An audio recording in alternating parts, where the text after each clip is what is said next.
No princípio era o Verbo, e o Verbo estava com Deus, e o Verbo era Deus, e o Verbo se fez carne, e habitou entre nós, e todas as coisas por ele foram feitas, porque sem ele, nada do que foi feito poderia existir. Mas há um momento em que o Verbo fala pela última vez sobre este mundo, e esse momento já chegou em uma revelação. Um homem foi exilado numa ilha perdida no Mediterrâneo. Tinha mais de 90 anos. Era o último dos 12 ainda vivo. Havia sobrevivido ao óleo fervente, lançado pelo Império como punição. Havia sobrevivido às prisões, às correntes, às ameaças de morte. Havia enterrado todos os seus companheiros. Pedro, Paulo, Tiago, todos foram. Ele ficou. E quando Roma não conseguiu matá-lo, mandou-o para Patmos, uma rocha vulcânica no meio do mar, um cemitério para vivos. Foi ali, naquele silêncio absoluto, naquele exílio que deveria calar para sempre a sua voz, que o céu se abriu.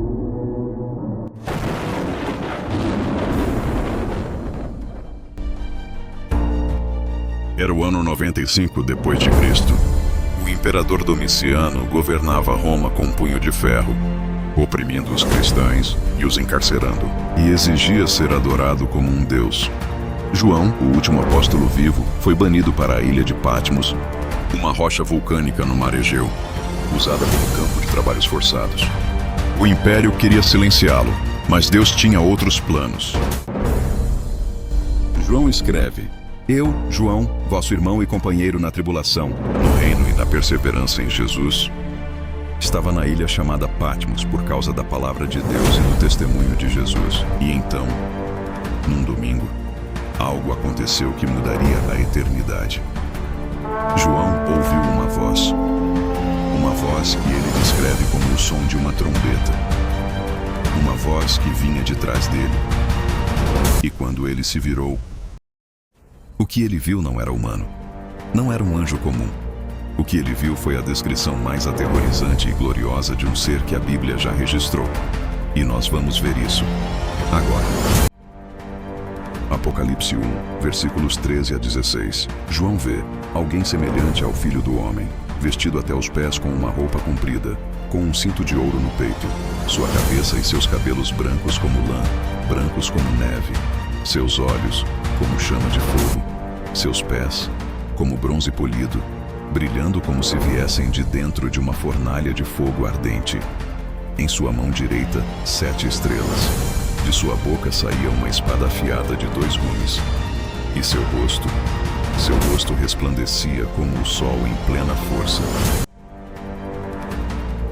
E o que João fez diante de tamanha visão? Ele caiu. Caiu como um morto aos pés desta figura. E então a figura posou a mão direita sobre ele e disse as palavras que mudariam tudo. Não temas, eu sou o primeiro e o último e o que vive.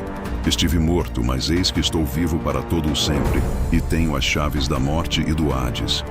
As chaves da morte. Pense nisso. Aquele que João via não era apenas glorioso, era o soberano sobre a morte. O único ser no universo que morreu e voltou para nunca mais morrer. E esse ser tinha uma mensagem para a humanidade.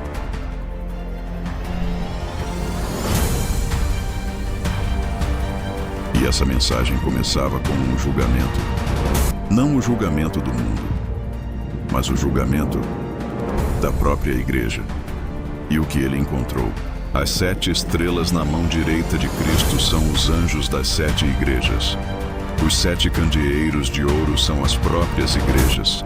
Cristo caminha no meio delas, observando, conhecendo, julgando. Cada uma dessas igrejas receberia uma carta pessoal do Cristo glorificado.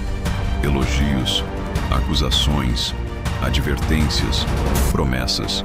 E a mensagem de cada carta ressoa até hoje em qualquer comunidade de fé no mundo.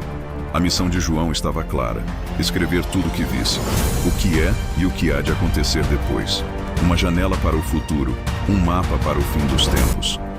próximo episódio, entraremos nas primeiras 4 cartas. E você vai descobrir que Cristo elogia onde espera menos e corrige onde menos se imagina. Não perca, este foi o início, o livro que mais assusta e mais encanta, o texto mais estudado e mais mal compreendido da história. Nesta série vamos desvendar cada selo, cada trombeta, cada taça, sem sensacionalismo, sem teoria da conspiração, mas com profundidade e seriedade que esta visão merece. Se este primeiro episódio te impactou, deixa o like, compartilha com alguém que precisa ver isso e ativa o sininho, porque você não vai querer perder nenhum episódio desta série. Nos vemos no próximo. O tempo está se cumprindo.